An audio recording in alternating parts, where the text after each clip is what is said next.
Hello friends, welcome back to our channel. स्वागत है आप सभी का आपके अपने YouTube channel never stop learning पर। तो दोस्तों, जैसा कि हम डिस्कस कर रहे हैं सीटेट के प्रीवियस ईयर क्वेश्चन पेपर को, और लास्ट की वीडियो में हमने जो डिस्कस किए थे वो अपना सेकंड क्वेश्चन पेपर डिस्कस किया था, और आज ये हमारा थर्ड क्वेश्चन पेपर है।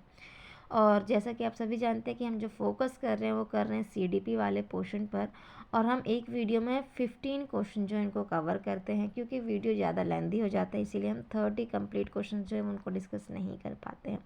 तो चलिए, आज भी हम 15 क्वेश्चन ही डिस्कस करने वाले हैं। तो शुरू करते हैं अपने आज के इस वीडियो को। तो आज का हमारा जो पहला क्वेश्चन है वो क्या कहता है, निम्नलिखित में से कौन सा शिक्षक की भूमिका का सबसे अच्छा वर्णन करता है। तो फर्स्ट ऑप्शन है आराम के लिए जगह बनाना, जहां बच्चे संवाद व पूछताछ के माध्यम से सीखते हैं। सेकंड कहता है कक्षा में शिक्षक की सबसे महत्वपूर्ण भूमिका अनुशासन को बनाए रखना है। थर्ड कहता है एक शिक्षक को निर्धारित पाठ्य पुस्तक का पालन करना चाहिए। और फोर्थ लास्ट कहता है पाठ्यक्रम को समय पर पूरा करने के साथ साथ दोहराने के लिए पर्याप्त समय देना महत्वपूर्ण है। तो क्वेश्चन है आपके सामने, 4 ऑप्शन है, आपको बताना है कि इस क्वेश्चन का करेक्ट ऑप्शन कौन सा हो जाएगा। तो दोस्तों, क्वेश्चन में बात की जा रही है कि जो शिक्षक है ना, उसकी भूमिका का सबसे अच्छा वर्णन कौन सा ऑप्शन कर रहा है। तो फर्स्ट ऑप्शन कहता है आराम के लिए जगह बनाना, जहां बच्चे संवाद और पूछताछ के माध्यम से सीखते हैं। यानी कि ये ऑप्शन कह रहा है कि जो टीचर है ना, उसका जो रोल है, उसकी जो भूमिका है वो क्या होती है, एक ऐसा इन्वायरमेंट बनाना, एक ऐसा वातावरण बनाना जहाँ बच्चे संवाद एंड डिस्कशन और पूछताछ के माध्यम से क्या करें, सीख सकें। तो ये जो रोल है टीचर का वो कहीं ना कहीं सही लग रहा है हमें, लेकिन हम आगे के ऑप्शन भी देखेंगे। सेकंड को देखते हैं। तो सेकंड कहता है कक्षा में शिक्षक की सबसे महत्वपूर्ण भूमिका अनुशासन बनाए रखना है। तो ये ऑप्शन गलत हो जाएगा, क्योंकि महत्वपूर्ण भूमिका नहीं होती अनुशासन बनाना, बल्कि अनुसार जो महत्वपूर्ण भूमिका हम मानते हैं वो मानते हैं कि वो टीचिंग लर्निंग जो प्रोसेस है उसको इफ़ेक्टिव बनाने के लिए क्या क्या कर सकता है ना। सो ये भी ऑप्शन जो है वो हमारा बी, जो सेकंड ऑप्शन है वो राइट ऑप्शन नहीं हो सकता इस क्वेश्चन का। थर्ड देख लेते हैं, एक शिक्षक को निर्धारित पाठ्य पुस्तक का पालन करना चाहिए। तो ये भूमिका तो नहीं है, ठीक है, कि जो टीचर है वो सिर्फ क्या करे, जो निर्धारित पाठ्य पुस्तक है उसको फॉलो करे, है ना। जो वो एक टूल के रूप में उसको यूज़ कर सकता है, बट वो अदर मेथड से भी जो है अपनी क्लासरूम को पढ़ा सकता है। तो ये ऑप्शन भी नहीं होगा। फोर्थ हम देख लेते हैं। तो पाठ्यक्रम को समय पर पूरा करने के साथ साथ दोहराने के लिए पर्याप्त समय देना महत्वपूर्ण है। तो ये बात हमें ठीक ठीक लग रही है, लेकिन इन दोनों में से यानी फर्स्ट और फोर्थ ऑप्शन अगर हम देखें तो इन दोनों में जो बेस्ट ऑप्शन होगा वो फर्स्ट ऑप्शन हो जाएगा। तो इसीलिए हमारा जो करेक्ट ऑप्शन है क्वेश्चन नंबर फर्स्ट का वो फर्स्ट है। ऑप्शन नंबर फर्स्ट है कि जो टीचर है ना, उसका जो रोल है वो है आराम के लिए जगह बनाना, यानी कि एक ऐसा इन्वायरमेंट बनाना जहाँ बच्चे संवाद और पूछताछ के माध्यम से सीखते हैं। तो मूव करते हैं सेकंड क्वेश्चन पर। सेकंड क्वेश्चन क्या कहता है, निम्नलिखित में से कौन सी कक्षा समृद्ध शिक्षा को प्रोत्साहित करती है। फर्स्ट ऑप्शन कहता है पाठ्यपुस्तक सामग्री द्वारा संचालित संरचित और योजनाबद्ध अधिगम की वाली कक्षा। सेकंड कहता है वह कक्षा जिसमें प्रदर्शित विभिन्न प्रकार की सामग्री बच्चे की पहुंच से परे हो, ताकि सामग्री लंबे समय तक चलती रहे। थर्ड कहता है वह कक्षा जिसमें खुली गतिविधि कोने हों और विभिन्न प्रकार के बाल साहित्य खुली अलमारी में रखे हों, जो दिन के किसी भी समय प्राप्त किए जा सके। और फोर्थ कहता है अलमारी में अच्छी तरह संगठित सामग्री वाली कक्षा, जहां सामग्री को सप्ताह में एक बार मुक्त खेल के लिए बाहर लाया जाता हो। तो क्वेश्चन नंबर सेकंड है आपके सामने, 4 ऑप्शन हैं, आपको बताना है कि करेक्ट ऑप्शन कौन सा हो जाएगा। तो दोस्तों, सेकंड क्वेश्चन कहता क्या है कि निम्नलिखित में से कौन सी कक्षा समृद्ध शिक्षा को प्रोत्साहित करती है। तो पहला ऑप्शन कह रहा है कि जो कक्षा पाठ्य पुस्तक सामग्री द्वारा संचरित होती है और योजनाबद्ध अधिगम वाली जो होती है वो समृद्ध शिक्षा को प्रोत्साहित करती है। तो दोस्तों, अगर आप अपनी क्लासरूम में देखते हैं और फॉलो कर रहे हैं आप NEP 2020 को और NCF 2005 को, तो आप अपनी क्लासरूम में देख पाएंगे कि आप क्या करते हैं, सिर्फ जो हमारी टेक्स्ट बुक है यानी कि जो पाठ्य पुस्तक है उसका ही यूज़ नहीं करते हैं ना। आप क्या करते हो, बहुत सारी एक्टिविटीज़ के थ्रू, प्रोजेक्ट के थ्रू और अलग अलग आप मेथड्स का यूज़ करके क्या करते हो, अपनी क्लासरूम को संचालित करते हो। तो जो उसी से, यानी जब हम अलग अलग तरीके से अपनी क्लासरूम को क्या करते हैं, संचालित करते हैं, तो वो जो चीज़ है ना वो समृद्ध बनाती है हमारी शिक्षा को, यानी समृद्ध शिक्षा को प्रोत्साहित करती है। लेकिन यहाँ पे बात की जा रही है कि पाठ्य पुस्तक द्वारा संचालित, तो ये ऑप्शन कहीं ना कहीं गलत हो जाएगा कि ये समृद्ध शिक्षा को प्रोत्साहित नहीं करती है। सेकंड ऑप्शन हम देख लेते हैं। सेकंड ऑप्शन क्या कहता है, वह कक्षा जिसमें प्रदर्शन या प्रदर्शित विभिन्न प्रकार की सामग्री बच्चों की पहुंच से परे हो। तो यहाँ पर जब बच्चों के पहुंच से ही चीज़ें परे हैं, यानी कि वो वहाँ तक पहुंच ही नहीं पा रहे हैं, और आगे क्या बोल रहे हैं, ताकि सामग्री लंबे समय तक चलती रहे। तो ये तो अपने आप में ही नेगेटिव पॉइंट है, क्योंकि हमें जो क्लासरूम है ना उसमें जितनी भी सामग्री है वो बच्चों तक उसकी पहुंच बनानी ज़रूरी है ना, ताकि वो उसका यूज़ कर सके और अपनी लर्निंग को एनहांस कर सके, है ना। तो सेकंड ऑप्शन यहाँ पर गलत हो जाएगा।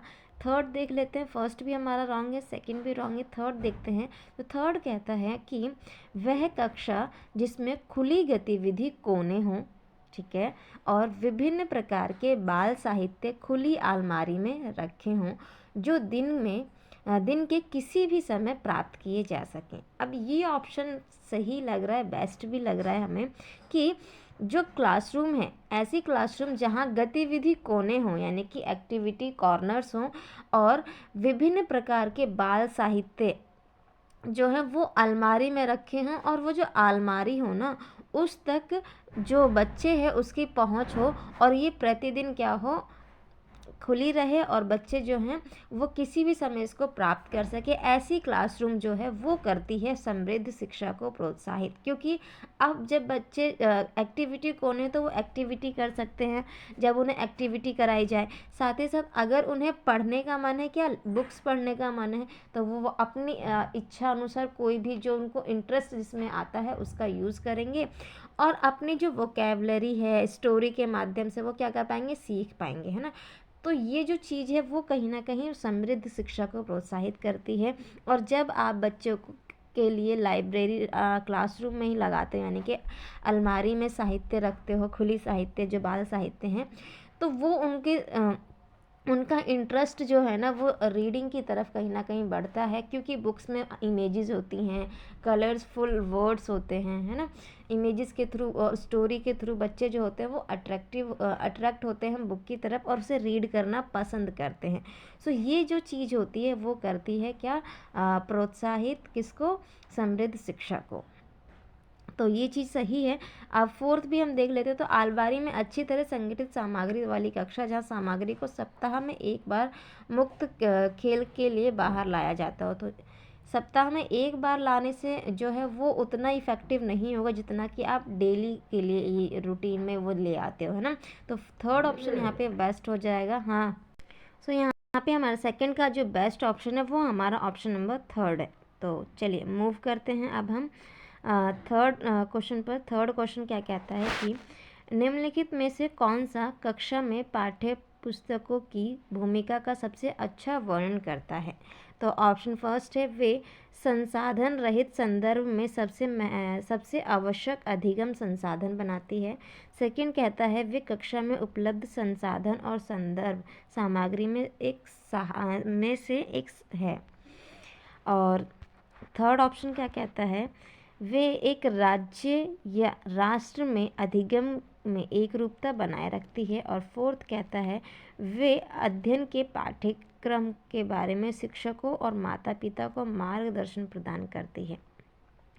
तो क्वेश्चन नंबर थर्ड है आपके सामने। 4 ऑप्शन से आपको बताना है करेक्ट ऑप्शन कौन सा हो जाएगा।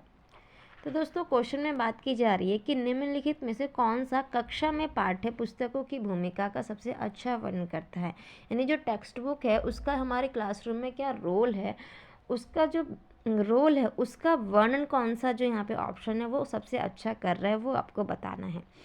तो पहला ऑप्शन कहता है कि वे संसाधन रहित संदर्भ में सबसे आवश्यक अधिगम संसाधन बनाती हैं। अब ये जो बात की जा रही है कि जो टेक्स्ट बुक है वो क्या है, एक संसाधन रहित, जब हमारे पास कोई भी संसाधन नहीं होता तो उसमें ये क्या करती है, एक महत्वपूर्ण भूमिका निभाती है और ये सबसे आवश्यक अधिगम संसाधन बन जाती है। तो ऐसा फर्स्ट ऑप्शन जो है वो कह रहा है। अब हम अगला भी देख लेते हैं कि अगला क्या कहता है, वे कक्षा में उपलब्ध संसाधन और संदर्भ सामग्री में से एक है। ये भी हमें ठीक ठीक लग रहा है कि जो बुक होती है वो हमारी जो संसाधन और सामग्री है उनमें से एक होती है। थर्ड हम देख लेते हैं कि वे एक राज्य या राष्ट्र के में अधिगम में एक रूपता बनाए रखती है। और फोर्थ कहता है यहाँ पे, वे अध्ययन के पाठ्यक्रम के बारे में शिक्षकों और माता पिता को मार्गदर्शन प्रदान करती है। देखिए यहाँ पे जो ऑप्शंस है ना वो हमें चारों ही ठीक ठीक लग रहे हैं ना, लेकिन यहाँ पर बात की जा रही है कि सबसे अच्छा वर्णन कौन सा ऑप्शन करता है। तो जब सबसे अच्छे वाले की बात यहाँ पर की जा रही है तो हम देखते हैं कि जो एक टेक्स्ट बुक है ना, वो जब हमारे पास कोई भी संसाधन नहीं होता, यानी कि संसाधन रहित संदर्भ में सबसे आवश्यक अधिगम संसाधन बनती है। तो यहाँ पे बेस्ट जो है वो ऑप्शन फर्स्ट हो जाएगा कि जब हमारे पास कोई सोर्स नहीं रहता, कोई भी मटेरियल नहीं रहता, तो जो बुक है ना वो एक इम्पोर्टेंट जो है वो हमारा संसाधन बन जाती है, किसके लिए, टीचिंग लर्निंग के लिए। सो यहाँ पे थर्ड का फर्स्ट ऑप्शन जो है वो करेक्ट हो जाएगा। और क्योंकि दोस्तों जो बुक है ना वो प्राइमरी स्टेज के लिए ज़रूरी भी होती है, क्योंकि बुक्स में क्या होते हैं, इमेजेस होते हैं और रंगों का प्रयोग किया होता है और स्टोरीज़ होती हैं। और जब प्राइमरी के बच्चों के सामने ये बुक होती है तो वो इसको देखकर क्या होते हैं, आकर्षित होते हैं और उनके अंदर जो पढ़ने की जिज्ञासा है वो कहीं ना कहीं बढ़ती है, वो एक्टिवली फिर पार्टिसिपेट भी कर पाते हैं। सो यहाँ पे फर्स्ट ऑप्शन जो होगा वो इसका करेक्ट हो जाएगा। चलिए मूव करते हैं आगे के क्वेश्चन पे, फोर्थ क्वेश्चन पे। फोर्थ क्या कहता है कि राष्ट्रीय पाठ्यचर्या फ्रेमवर्क 2005 में ने अपनी समझ डैश से प्राप्त की, यानी कि जो हमारा NCF है, नेशनल करिकुलम फ्रेमवर्क 2005 में जो समझ है, जो अंडरस्टैंडिंग है, वो कहाँ से प्राप्त की है, आपको ये बताना है। 4 ऑप्शन है। फर्स्ट कहता है संज्ञानात्मक सिद्धांत, सेकंड कहता है मानवतावाद, थर्ड कहता है व्यवहारवाद और फोर्थ कहता है रचनावाद। तो 4 ऑप्शन से आपको बताना है कि करेक्ट ऑप्शन कौन सा हो जाएगा। तो दोस्तों बात करें NCF की, तो NCF जो है उसमें जो अंडरस्टैंडिंग की बात की जा रही है यहाँ पर कि जो NCF 2005 है उसने अपनी समझ कहाँ से प्राप्त की है। तो पहला कहता है संज्ञानात्मक सिद्धांत से, तो ऐसा भी नहीं है। सेकंड कहता है मानवतावादी से, ऐसा भी नहीं है। व्यवहारवादी से, ऐसा भी नहीं है। फोर्थ यहाँ पे करेक्ट ऑप्शन हो जाएगा, क्योंकि अगर आपने NCF को पढ़ा है, थोड़ा बहुत भी पढ़ा है, तो आपको पता होगा कि ये बात करता है रचनावाद की, यानी कि NCF 2005 के अनुसार जो बच्चे होते हैं वो अपने ज्ञान का निर्माण स्वयं करते हैं, यानी कि वो क्रिएटिव होते हैं और ऐसा माना जाता है कि वो अपनी नॉलेज जो है उनको खुद ही क्रिएट करते हैं। NCF इसकी बात करता है कि जो बच्चे होते हैं वो प्रकृति में कैसे होते हैं, रचनाकारी होते हैं, यानी कि रचनावादी होते हैं। वो चीज़ों की रचना करना जानते हैं और टीचर जो है वो उसको क्या करता है, और ज़्यादा क्या करता है, सुधारने का कार्य करता है। ठीक है, तो यहाँ पे फोर्थ ऑप्शन जो है वो करेक्ट हो जाएगा कि जो NCF है, नेशनल करिकुलम फ्रेमवर्क 2005 जो है उसने अपनी समझ रचनावाद से प्राप्त की है। चलिए मूव करते हैं फिफ्थ क्वेश्चन पर। फिफ्थ क्वेश्चन क्या कहता है हमारा, कक्षा में बच्चों को प्रेरित समझा जा सकता है यदि फर्स्ट ऑप्शन कहता है वे शिक्षक से स्पष्टीकरण प्राप्त करने के लिए प्रश्न पूछते हैं। सेकंड, वे अच्छी तरह से वर्दी पहनने स्कूल में आते हैं। थर्ड, वे कक्षा में अनुशासन बनाए रखते हैं। फोर्थ, वे सभी उपस्थिति में नियमित हैं। तो क्वेश्चन फिफ्थ है आपके सामने, 4 ऑप्शन है, आपको बताना है कौन सा करेक्ट ऑप्शन हो जाएगा।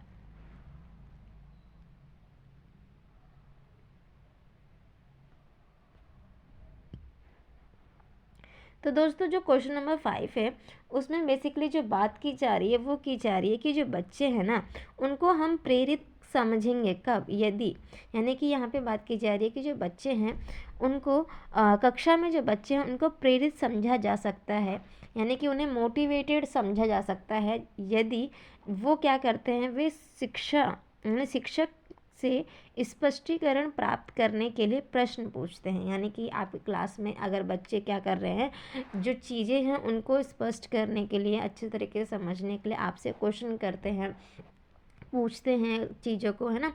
तो वो जो बच्चे हैं, हम ये मानेंगे कि वो बच्चे जो हैं वो मोटिवेटेड हैं और वो क्या है, प्रेरित हैं। तो ये ऑप्शन हमें ठीक ठीक लग रहा है, लेकिन हम आगे की भी देखते हैं कि सेकंड ऑप्शन क्या कहता है। सेकंड ऑप्शन कहता है कि वे अच्छी तरह से वर्दी पहने स्कूल में आते हैं। तो ये ऑप्शन गलत हो जाएगा, क्योंकि इससे हम ये नहीं समझ सकते कि जो बच्चे हैं वो मोटिवेटेड हैं, है ना। ये तो बच्चे जो हैं वो, हम इससे ये कर सकते हैं कि बच्चे जो हैं वो डिसिप्लिन में हैं, कि वो अपने यूनिफॉर्म पहन कर आ रहे हैं। थर्ड हम कहते हैं कि थर्ड क्या कहता है, वे कक्षा में अनुशासन बनाए रखते हैं।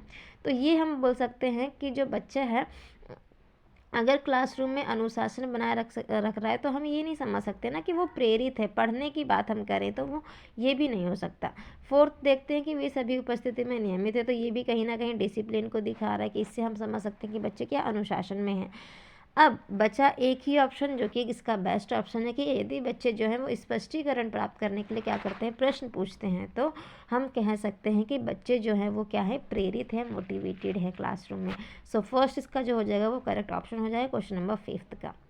क्वेश्चन नंबर 5 का हमारा जो करेक्ट है वो क्या हो जाएगा, फर्स्ट ऑप्शन हो जाएगा। चलिए मूव करते हैं 6th क्वेश्चन पर। 6th क्वेश्चन कहता है, निम्नलिखित में से कौन सा बच्चों में अधिगम में सुधार करने के लिए सबसे अधिक उपयुक्त है। तो फर्स्ट ऑप्शन क्या कहता है, शिक्षक को वास्तविक जीवन स्थितियों पर बच्चों को एक दूसरे के साथ बातचीत करने में मदद करनी चाहिए।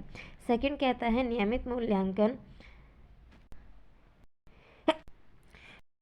क्वेश्चन नंबर 6 क्या कहता है कि अगर हम ध्यान से देखें तो क्वेश्चन नंबर 6 कह रहा है कि निम्नलिखित में से कौन सा बच्चों में अधिगम में सुधार करने के लिए सबसे अधिक उपयुक्त है, यानी कि उनकी जो लर्निंग है उनको इम्प्रूव करने के लिए सबसे उपयुक्त क्या है। तो फर्स्ट कैसा कहता है कि शिक्षक को वास्तविक जीवन स्थितियों पर बच्चों को एक दूसरे के साथ बातचीत करने में मदद करनी चाहिए। तो ये ऑप्शन ठीक ठीक लग रहा है हमें, क्योंकि ये क्या कहता है कि जो टीचर है ना, उसको जो हमारे जो रियल जो सिचुएशंस होती है, रियल लाइफ की जो सिचुएशंस होती हैं, उन पर क्या करना है, एक दूसरे के साथ बातचीत करने में हेल्प करनी चाहिए एक टीचर को। तो इससे बच्चे क्या होंगे, अपनी डेली लाइफ की जो प्रॉब्लम्स होंगे उसको क्या कर पाएंगे, डील कर पाएंगे, उससे कनेक्ट हो पाएंगे ना डेली रूटीन से। अगर आप वो जोड़ के कर रहे हैं, चीज़ों को सीख रहे हैं, तो वो कहीं ना कहीं कनेक्शन जो है वो बिल्ड कर पाएंगे। सो फर्स्ट ऑप्शन ठीक ठीक लग रहा है, लेकिन सेकंड को भी देख लेते हैं कि नियमित मूल्यांकन परीक्षा आयोजित की जानी चाहिए। कि आप क्या करो, रोज़ क्या करो, उसको टेस्ट लो और इससे आप क्या कर सकते हो, उनकी जो लर्निंग है उसको इम्प्रूव कर सकते हो। तो ये कहीं ना कहीं सही नहीं होगा। हमें क्या करना है, रोज़ टेस्ट जो है उसका आयोजन नहीं करना चाहिए, क्योंकि फिर बच्चे टेस्ट के लिए ही पढ़ेंगे, उनके जो अंडरस्टैंडिंग है ना वो डेवलप नहीं हो पाएगी। सो ये चीज़ गलत हो जाएगी। थर्ड देखते हैं कि थर्ड क्या है, शिक्षक को विभिन्न उदाहरणों और चित्रों का उपयोग करके विषय की व्याख्या करनी चाहिए। तो ये बात भी सही कह रहा है कि उसे क्या करना है, उदाहरणों और चित्रों का उपयोग करके व्याख्या करनी चाहिए। लेकिन दोस्तों ये गलत ऑप्शन हो जाएगा, क्योंकि अगर हम थर्ड और फर्स्ट को देखें ना, तो जब हम रियल लाइफ से जो बच्चे हैं उनको जोड़ते हैं, तो वो कहीं ना कहीं ज़्यादा इफ़ेक्टिव होता है, किसकी तुलना में, उदाहरणों और चित्रों के माध्यम से। क्योंकि आप उदाहरणों और चित्रों के माध्यम से बच्चों को सिर्फ दिखा सकते हो, लेकिन जब वो अपने रियल लाइफ में जाकर उसको देखते हैं, उसको महसूस करते हैं, तो वो जो लर्निंग होती है वो लाइफ लॉन्ग होती है और बच्चों को उस चीज़ को समझने में भी आसानी होती है। तो आप क्योंकि उसको लाइव दिखा रहे हो वो चीज़, है ना। तो ये चीज़ जो है, इसलिए थर्ड ऑप्शन गलत हो जाएगा, फर्स्ट जो है वो यहाँ पर सही हो जाएगा। लेकिन फोर्थ भी है यहाँ पर। फोर्थ देख लेते हैं, कक्षा में सभी प्रकार के शिक्षण सामग्री होनी चाहिए। तो ये भी ऑप्शन ठीक ठीक है, लेकिन बेस्ट जो है इनमें से वो हो जाएगा हमारा फर्स्ट, क्योंकि यहाँ सबसे अधिक उपयुक्त की बात की गई है। तो जो क्वेश्चन नंबर 6 है इसका जो राइट ऑप्शन हो जाएगा वो हमारा फर्स्ट ऑप्शन होने वाला है कि जो शिक्षक है उसको वास्तविक जीवन स्थितियों पर बच्चों को एक दूसरे के साथ बातचीत करने में मदद करनी चाहिए। चलिए मूव करते हैं 7th क्वेश्चन पर। 7th क्वेश्चन बोलता है कि अनुशासन जो अधिगम वातावरण में एक महत्वपूर्ण भूमिका निभाता है किस तरह से मदद करता है। ऑप्शन नंबर फर्स्ट कहता है कि बच्चों का उनके पाठ रटकर याद करने में। सेकंड कहता है बच्चों को अपनी शिक्षा को विनियमित और मॉनिटरिंग करने के लिए। और थर्ड चुप्पी साधे रहने के लिए। फोर्थ शिक्षकों को निर्देश देने के लिए। तो यहाँ पे फोर ऑप्शन है। क्वेश्चन नंबर 7 आपके सामने, आपको बताना है राइट ऑप्शन कौन सा हो जाएगा। तो दोस्तों क्वेश्चन को अगर हम ध्यान से देखते हैं तो क्वेश्चन में बात की जा रही है कि जो डिसिप्लिन है, अनुशासन है, जो अधिगम वातावरण में एक महत्वपूर्ण भूमिका निभाता है। आप सभी जानते हैं कि डिसिप्लिन जो है वो बहुत ज़रूरी है लर्निंग के लिए। किस तरीके से मदद करता है ये बताना है आपको कि ये जो महत्वपूर्ण भूमिका निभाता है जो डिसिप्लिन है वो किस तरह से मदद करता है लर्निंग में। ठीक है, तो फर्स्ट ऑप्शन जो है वो क्या कहता है कि बच्चों को उनके पाठ रट कर याद करने में जो है वो मदद करता है। तो ये नेगेटिव ऑप्शन है, तो ये ऑप्शन हमारा गलत हो जाएगा कि रटकर याद करने में डिसिप्लिन जो है वो तो हमारी मदद नहीं करता है ना। सेकंड बोलता है बच्चों को अपनी शिक्षा को विनियमित और मॉनिटरिंग करने के लिए।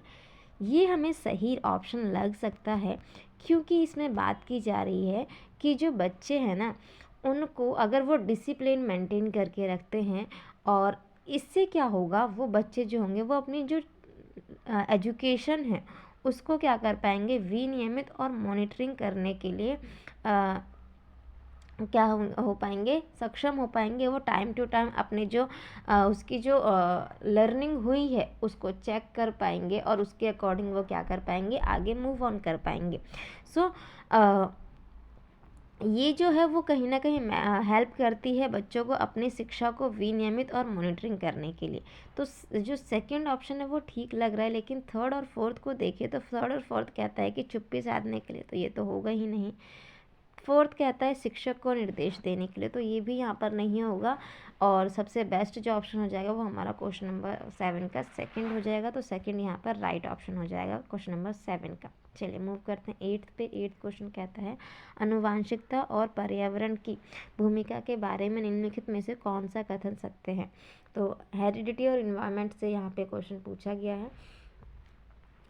ऑप्शन फर्स्ट को अगर हम देखें तो फर्स्ट ऑप्शन क्या कहता है, पर्यावरण केवल बच्चे के भाषा विकास में महत्वपूर्ण भूमिका निभाता है। सेकंड कहता है विकास के कुछ पहलू आनुवांशिकता और कुछ अन्य पर्यावरण से अधिक प्रभावित होते हैं। थर्ड ऑप्शन कहता है कि सीखने और प्रदर्शन करने की एक बच्चे की क्षमता जीनों द्वारा पूरी तरह से निर्धारित की जाती है। जबकि फोर्थ कहता है अच्छी देखभाल और पौष्टिक आहार बच्चे के किसी भी जन्मजात विकार को दूर कर सकता है। तो क्वेश्चन नंबर 8 है आपके सामने, 4 ऑप्शंस हैं, आपको बताना है करेक्ट ऑप्शन कौन सा हो जाएगा।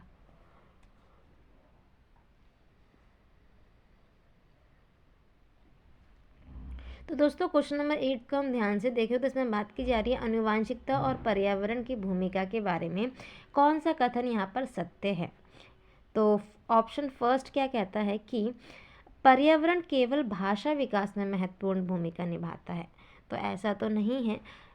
आप देखते हैं कि बच्चा जो होता है वो जन्म लेता है, उसके बाद उसका डेवलपमेंट तो पर्यावरण से ही होता है ना। उसका फिज़िकल डेवलपमेंट हो रहा है, उसका जो सोशल डेवलपमेंट हो रहा है, फिज़िकल, सोशल, इमोशनल एंड हमारा जो हम बोलते हैं कॉग्निशन, ये सारे ही डेवलप इन्वायरमेंट के थ्रू ही होते हैं। बस कुछ चीज़ें जो होती है वो हमें हेरिडिटी से मिल जाती है, यानी कि आनुवांशिकता से मिल जाती है। और उन आनुवांशिकता को आगे डेवलप करने के लिए वो जो गुण हमें आनुवांशिकता से मिले हैं उनके विकास के लिए हमें इन्वायरमेंट की तो ज़रूरत पड़ती ही है, बहुत ज़्यादा नीड है इन्वायरमेंट की इन सभी डेवलपमेंट में।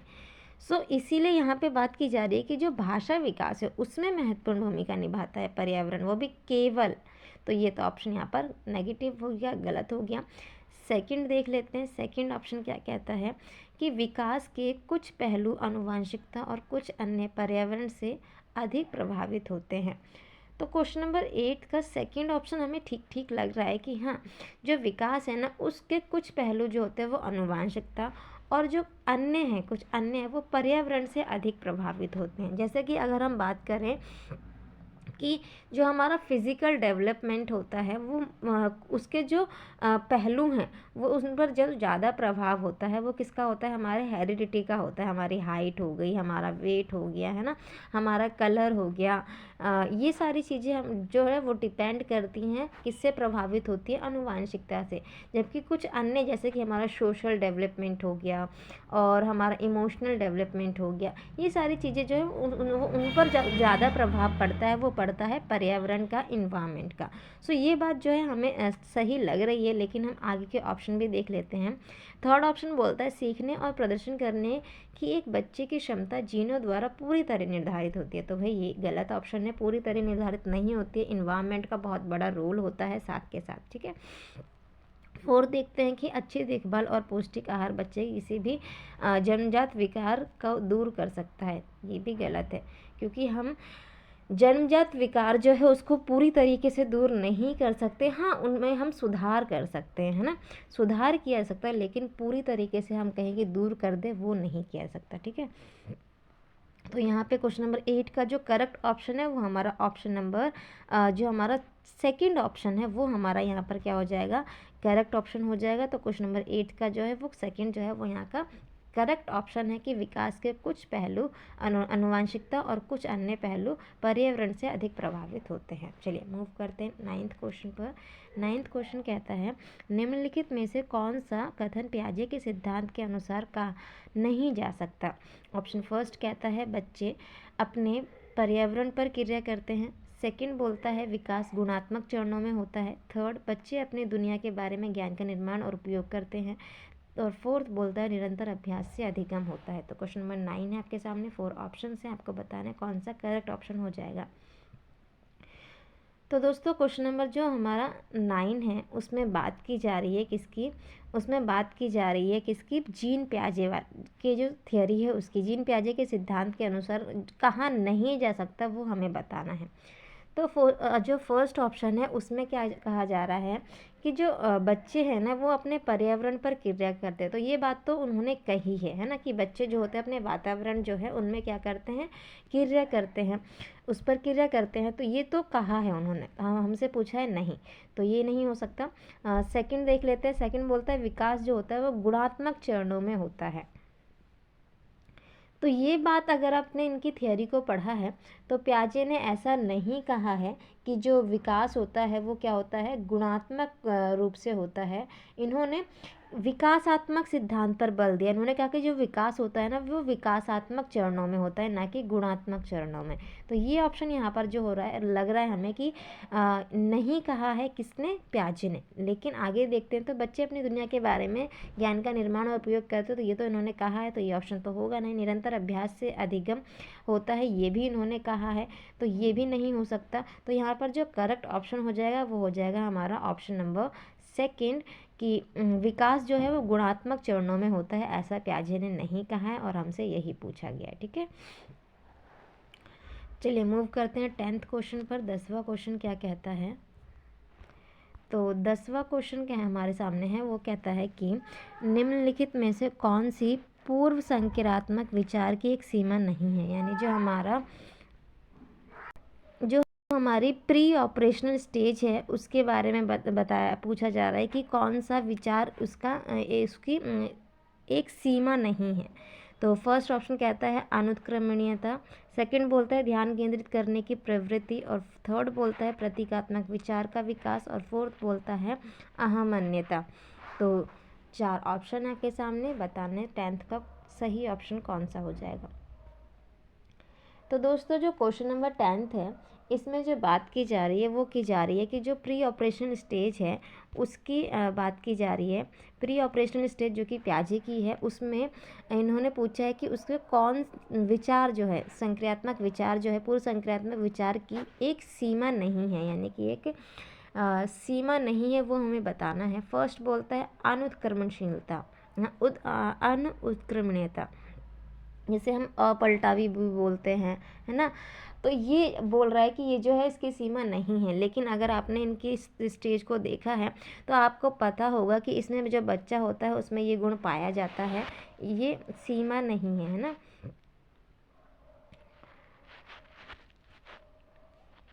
सेकंड बोलता है कि ध्यान केंद्रित करने की प्रवृत्ति, और अगर आपने इनकी थियोरी को पढ़ा है तो आपने ये देखा होगा कि ये जो है वो बच्चों की सीमा होती है, कि वो जो सीमा है इस स्टेज की, कि बच्चे जो होते हैं वो ध्यान केंद्रित करने की प्रवृत्ति जो होती है वो उनमें नहीं होती है।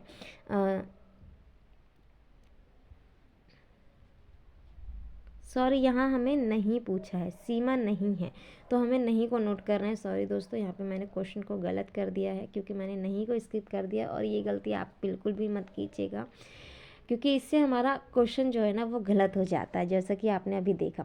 तो क्वेश्चन नंबर 10 में बात की जा रही है कि जो पूर्व संक्रियात्मक विचार है उसकी एक सीमा नहीं है, तो नहीं की बात की जा रही है। तो यहाँ पर अगर आप इन चारों ऑप्शन में से ध्यान से देखें तो जो सेकंड ऑप्शन है वो इसकी सीमा नहीं है, कि ध्यान करने की प्रवृत्ति, क्योंकि इस स्टेज में जो बच्चे हैं ना वो क्या कर पाते हैं, वो ध्यान अर्जित जो है ना, ध्यान केंद्रित जो है वो कर पाते हैं, ध्यान केंद्रित करने की प्रवृत्ति उनमें आ जाती है। तो यहाँ पे ये जो सीमा की बात की गई कि सीमा नहीं है, तो यही नहीं है, बाकी तो सीमाएं हैं, है ना। तो यहाँ पे 10th का जो करेक्ट ऑप्शन हो जाएगा वो हो जाएगा ऑप्शन नंबर सेकंड।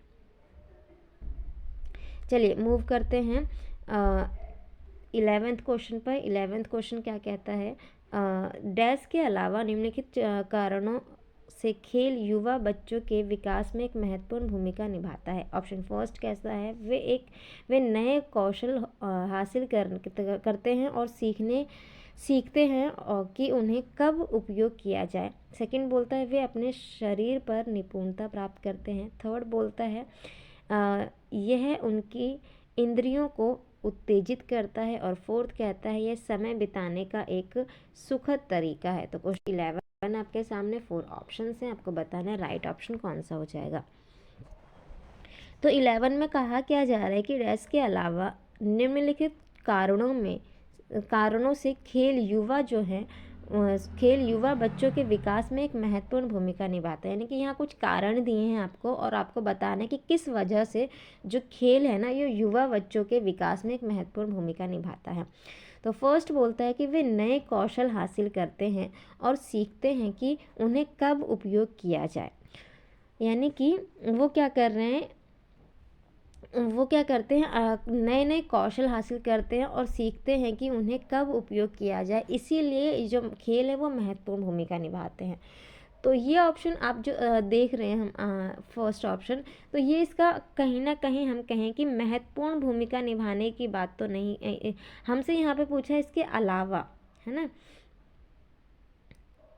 तो अलावा की बात की गई है, तो ये तो किया जाता है ना, यानी कि ये तो जो बच्चे हैं इस कारण से तो वो क्या करते हैं, चीज़ें खेलते हैं, तो ये चीज़ तो यहाँ पर हमारा सही है, लेकिन हमें यहाँ अलावा बताना है कि नहीं है, कारण नहीं है वो वाला बताना है, ठीक है। तो ये ऑप्शन यहाँ पर गलत हो जाएगा। सेकंड बोलता है वे अपने शरीर पर निपुणता प्राप्त करते हैं, तो ये भी रीज़न है, तो ये भी हमारा इसका ऑप्शन नहीं होगा। और क्योंकि ये कारण दिए हुए हैं जिनकी वजह से वो जो है वो जो खेल है वो युवा बच्चों के विकास में महत्वपूर्ण भूमिका निभाता है, हमें बताना है कि जो नहीं है ना। तो थर्ड बोलता है यह उनकी इंद्रियों को उत्तेजित करता है, तो ये ऑप्शन भी सही है। और फोर्थ बोलता है यह समय बिताने का एक सुखद तरीका है, तो ये एक रीज़न नहीं है इस क्वेश्चन का कि समय एक सुखद समय बिताने के लिए जो है बच्चे उनके विकास में जो खेल है वो महत्वपूर्ण भूमिका निभाता है। तो इसका जो राइट ऑप्शन हो जाएगा वो फोर्थ ऑप्शन हो जाएगा, क्योंकि यहाँ अलावा के बारे में बात की गई थी, यानी कि जो नहीं है, है ना। रीज़न उसकी बात की गई, तो इसलिए फोर्थ जो है वो हमारा सही ऑप्शन हो जाएगा। चलिए मूव करते हैं 12th पे। 12वां क्वेश्चन क्या कहता है, निम्नलिखित में से कौन सा प्रश्न बच्चों को गंभीर रूप से सोचने के लिए आमंत्रित करता है। तो फर्स्ट ऑप्शन है यहाँ पर विभिन्न तरीकों से हम इसे कैसे हल कर सकते हैं। सेकंड बोलता है क्या आप इसका उत्तर जानते हैं। थर्ड बोलता है सही जवाब क्या है। फोर्थ बोलता है क्या आप इसी तरह की स्थिति के बारे में सोच सकते हैं। तो क्वेश्चन नंबर 12 है आपके सामने और 4 ऑप्शन हैं, आपको बताने करेक्ट ऑप्शन कौन सा हो जाएगा। तो क्वेश्चन में कहा जा रहा है निम्नलिखित में से कौन सा प्रश्न बच्चों को गंभीर रूप से सोचने के लिए आमंत्रित करता है, यानी बच्चे अगर इनमें से हम कौन सा ऐसा क्वेश्चन पूछें जिससे कि बच्चे जो है वो उस पर क्या करें, गंभीर रूप से सोचें, यानी डीपली क्या करें, उस पर थिंक करें। तो फर्स्ट बोलता है विभिन्न तरीके से हम इसे कैसे हल कर सकते हैं 12th का। तो ये भी क्योंकि इसमें विभिन्न तरीकों की बात की गई है, इससे कोई एक तरीका नहीं पूछा गया, तो अब इसको बच्चे को विभिन्न डायरेक्शन में सोचना पड़ेगा, है ना। तो यहाँ पर जो डाइवर्जेंट थिंकिंग है वो बच्चा करेगा, गहन रूप से सोचेगा। तो ये ऑप्शन हमें ठीक ठीक लग रहा है, लेकिन आगे के ऑप्शन को हम देखते हैं। क्या आप इसका उत्तर जानते हैं, तो इसमें वो क्या कर देगा, हाँ या ना का उत्तर दे देगा, है ना, कि नहीं जानते या फिर हाँ जानते हैं। तो ये ऑप्शन यहाँ पर करेक्ट नहीं होगा, सेकंड गलत हो जाएगा, क्योंकि इससे गंभीर रूप से तो वो सोचेंगे नहीं, क्योंकि इसमें पूछा जाए कि आप इसका उत्तर जानते हैं, तो आप बोलेंगे हाँ या फिर ना, तो सेकंड गलत हो जाएगा। थर्ड बोलते हैं सही जवाब क्या है, तो ये भी गंभीर रूप से सोचने के लिए आमंत्रित नहीं कर रहा है। क्यों, क्योंकि ये पूछ रहा है सही जवाब क्या है, तो सही जवाब के लिए आप क्या करोगे, एक ही तरीके से सोच पाओगे। हाँ, और फोर्थ बोलता है क्या आप इसकी इसी तरह के की स्थिति के बारे में सोच सकते हैं। तो ये भी जो ऑप्शन है, फोर्थ ऑप्शन जो है, ये भी हमारा यहाँ पर करेक्ट लग रहा है, किसका, 12th का। लेकिन ये जो चीज़ है, फर्स्ट वाला जो ऑप्शन है वो ज़्यादा बेस्ट है। फोर्थ और फर्स्ट में अगर हम दोनों में चूज़ करें तो जो हमारा फर्स्ट ऑप्शन है वो ज़्यादा बेस्ट हो जाएगा, क्योंकि विभिन्न तरीक़ों से हम इसे कैसे हल कर सकते हैं, ये जो क्वेश्चन है ना, वो उनको अलग अलग तरीके से अलग अलग डायरेक्शन में सोचने के लिए क्या करेगा, आमंत्रित करेगा। वो अलग अलग तरीके से सोचेंगे और फिर वो गंभीर रूप से चिंतन कर पाएंगे ना। तो फर्स्ट ऑप्शन जो हो जाएगा वो बेस्ट हो जाएगा। चलिए मूव करते हैं 13 पे। 13 बोलता है निम्नलिखित में से कौन सा विकल्प प्रगतिशील शिक्षा का सबसे अच्छा वर्णन करता है। फर्स्ट बोलता है परियोजना विधि, क्षमता समूह बनाना, रैंकिंग। सेकंड बोलता है करके सीखना, परियोजन विधि और सहयोग से सीखना। थर्ड बोलता है थीमेटिक इकाइयाँ, नियमित इकाई परीक्षण, रैंकिंग। और फोर्थ बोलता है व्यक्तिगत अधिगम, क्षमता समूह बनाना और छात्रों की लेबलिंग। तो 4 ऑप्शन है आपके सामने और 13 क्वेश्चन है, आपको बताना है कि राइट ऑप्शन कौन सा हो जाएगा। तो दोस्तों 13th क्वेश्चन को अगर हम ध्यान से देखें तो क्वेश्चन में बात की जा रही है कि जो प्रगतिशील शिक्षा है, यानी जो हमारा प्रोग्रेसिव एजुकेशन है, उसके लिए सबसे अच्छा वर्णन कौन सा कर रहा है इन चारों ऑप्शंस में से, यानी सबसे वर्णन प्रगतिशील जो शिक्षा है उसका सबसे अच्छा वर्णन कौन सा विकल्प कर रहा है। तो प्रगतिशील शिक्षा जो होती है उसमें फर्स्ट ऑप्शन कहता है कि परियोजना विधि का प्रयोग होता है, क्षमता समूह बनते हैं और रैंकिंग। लेकिन अगर आपने इसके बारे में पढ़ा है प्रोग्रेसिव एजुकेशन के बारे में, तो आपने ज़रूर सुना होगा कि जो इसमें हम बात करते हैं वो करते हैं लर्निंग बाय डूइंग पे, प्रोजेक्ट पे, है ना। तो ये चीज़ यहाँ पर नहीं कही गई है, इसलिए फर्स्ट ऑप्शन यहाँ पर नेगेटिव गलत हो जाएगा कि इसमें हम क्षमता समूह बनाने की बात नहीं करते, ना ही रैंकिंग की बात करते, क्योंकि ये नेगेटिव माने जाते हैं। ठीक है, तो फर्स्ट गलत हो गया। सेकंड बोलते हैं करके सीखना, परियोजना विधि, सहयोग से सीखना। तो सेकंड यहाँ पर सही लग रहा है, लेकिन हम थर्ड को भी देख लेते, थीमेटिक इकाइयाँ, नियमित इकाई परीक्षा, रैंकिंग। तो यहाँ पर भी रैंकिंग आ गया, तो ये भी गलत हो जाएगा। फोर्थ बोलता है व्यक्तिगत अधिगम, क्षमता समूह बनाना, छात्रों को लेबलिंग करना। तो लेबलिंग की बात भी यहाँ पर आ गई। तो ये सारे ही ऑप्शन हमें गलत दिख रहे हैं, क्योंकि यहाँ पे भी लेबलिंग है, यहाँ पे भी रैंकिंग है और फर्स्ट में भी रैंकिंग है। तो फर्स्ट और थर्ड फोर्थ तीनों ही गलत हैं और सही बचा एक सेकंड ऑप्शन। तो यहाँ पर सेकंड जो है वो क्वेश्चन नंबर 13 का बेस्ट ऑप्शन हो जाएगा, कि जो प्रगतिशील शिक्षा होती है उसमें करके सीखना, परियोजना विधि और सहयोग से सीखना शामिल होता है। चलिए मूव करते हैं 14th क्वेश्चन पर। प्रगतिशील शिक्षा के प्रगतिशील शिक्षा के बारे में निम्नलिखित में से कौन सा कथन बताया है, यानी कि यहाँ पे बात की जा रही है किसकी, प्रोग्रेसिव एजुकेशन की, और पूछा जा रहा है कि निम्नलिखित में से कौन सा कथन बताता है शिक्षा स्वयं ही जीवन है। फर्स्ट ऑप्शन कहता है कि जीवन सच्चा शिक्षक है। सेकंड बोलता है स्कूल शिक्षा को यथासंभव लंबे समय तक जारी रखना चाहिए। और थर्ड बोलता है स्कूलों की आवश्यकता नहीं है, बच्चे अपने जीवन के अनुभवों से सीख सकते हैं। और फोर्थ कहता है स्कूलों में शिक्षा सामाजिक और प्राकृतिक दुनिया को प्रतिबिंबित करती है, प्रतिबिंबित करें, यानी कि जो स्कूल है, स्कूलों में शिक्षा जो है वो सामाजिक और प्राकृतिक दुनिया को प्रतिबिंबित करे, ये फोर्थ ऑप्शन कहता है। तो क्वेश्चन नंबर 14 है आपके सामने, 4 ऑप्शन है, आपको बताना है करेक्ट ऑप्शन कौन सा हो जाएगा। तो क्वेश्चन नंबर 14 में दोस्तों बात की जा रही है किसकी, प्रोग्रेसिव एजुकेशन की, प्रगतिशील शिक्षा के बारे में। और इसमें पूछा जा रहा है कि कौन सा कथन ये बताता है कि शिक्षा जो है वो ना स्वयं ही जीवन है। तो पहला बोलता है कि जो जीवन है वो जीवन जो है वो सच्चा शिक्षक है। तो ये जो अगर हम देखें तो जीवन जो है सच्चा शिक्षक है, ये तो बात सही की जा रही है, लेकिन प्रगतिशील जो शिक्षा है उसके कॉन्टेक्स्ट में ये बात नहीं की जा रही है, क्योंकि इसमें बच्चा करके सीख रहा है ना। तो सेकंड को देखिए, सेकंड बोलता है स्कूल शिक्षा को यथासंभव लंबे समय तक जारी रखना चाहिए। तो ऐसा भी नहीं है कि स्कूल हमेशा जारी रहे, तो ऐसा भी नहीं कह सकते हम कि स्कूल जो है वो कभी ख़त्म ही ना हो, लंबे समय तक जारी रखना ये भी नहीं हो सकता। थर्ड बोलता है स्कूलों की आवश्यकता नहीं है, तो भाई स्कूल चाहिए, ऐसा नहीं है कि स्कूल हमें चाहिए, उनकी नीड ही नहीं है, स्कूल की नीड होती है। और ये बोल रहा है कि बच्चे अपने जीवन के अनुभव सीख सकते हैं, तो ऐसा नहीं है, स्कूल भी चाहिए होते हैं, क्योंकि उनसे बच्चे का विकास होता है। और हर जो विकास है, चाहे वो फिज़िकल हो, इमोशनल हो, जो या कि सोशल हो, और इन सभी में स्कूल का बहुत बड़ा रोल होता है। फोर्थ हम देखते हैं कि फोर्थ ऑप्शन कहता है कि स्कूलों में शिक्षा सामाजिक और प्राकृतिक दुनिया को प्रतिबिंबित करे। तो ये ऑप्शन यहाँ पर करेक्ट हो जाएगा, 14 का फोर्थ ऑप्शन जो है वो बेस्ट हो जाएगा, क्योंकि जो स्कूल है ना वो एक ऐसी संस्था होती है सामाजिकरण की, जहाँ वो उसका जो सोशलाइजेशन होता है वो बहुत तेज़ी से होता है। और इसीलिए जो स्कूल है उसको जो स्कूली जो शिक्षा है या स्कूल में जो शिक्षा है वो सामाजिक और प्राकृतिक दुनिया को प्रतिबिंबित करे। ये जो बात की गई है वो बात की गई है प्रगतिशील शिक्षा के बारे में, और ये ही बताता है कि शिक्षा जो है वो स्वयं ही जीवन है, क्योंकि ये सामाजिक और प्राकृतिक दुनिया से पूरी तरीके से जुड़ा हुआ है। तो ये हमारा फोर्थ हो जाएगा right option for question number 14 का। चलते हैं 15 पे, और ये हमारी आज की इस वीडियो का लास्ट क्वेश्चन होने वाला है। ये क्या कहता है, कोहलबर्ग के सिद्धांत के योगदान के रूप में निम्नलिखित में से किसे माना जा सकता है। पहला है फर्स्ट ऑप्शन, उनका विश्वास है कि बच्चे नैतिक दार्शनिक हैं। सेकंड बोलता है उनके सिद्धांत ने संज्ञानात्मक परिपक्वता और नैतिक परिपक्वता के बीच एक सहयोग का समर्थन किया है। थर्ड बोलता है इस सिद्धांत में विस्तृत परीक्षण प्रक्रियाएं हैं। फोर्थ बोलता है यह नैतिक तर्क और कार्यवाही के बीच एक स्पष्ट संबंध स्थापित करता है। तो क्वेश्चन नंबर 15 है आपके सामने, 4 ऑप्शंस हैं, आपको बताना है राइट ऑप्शन कौन सा हो जाएगा।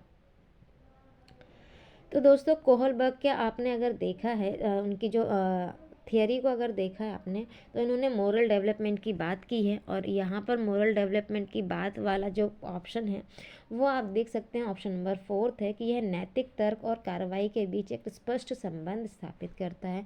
सो इसीलिए 15 का जो राइट ऑप्शन हो जाएगा वो ऑप्शन नंबर 4 हो जाएगा। सो ये थे हमारे आज के 15 क्वेश्चन। आई होप आपको चीज़ें समझ आई होंगी, और आपको ये समझ में आ रहे होंगे कि आपके जो क्वेश्चंस हैं वो एग्जाम में किस तरीके से पूछे जाते हैं, आपको कौन कौन से टॉपिक जो है वो कवर करने हैं।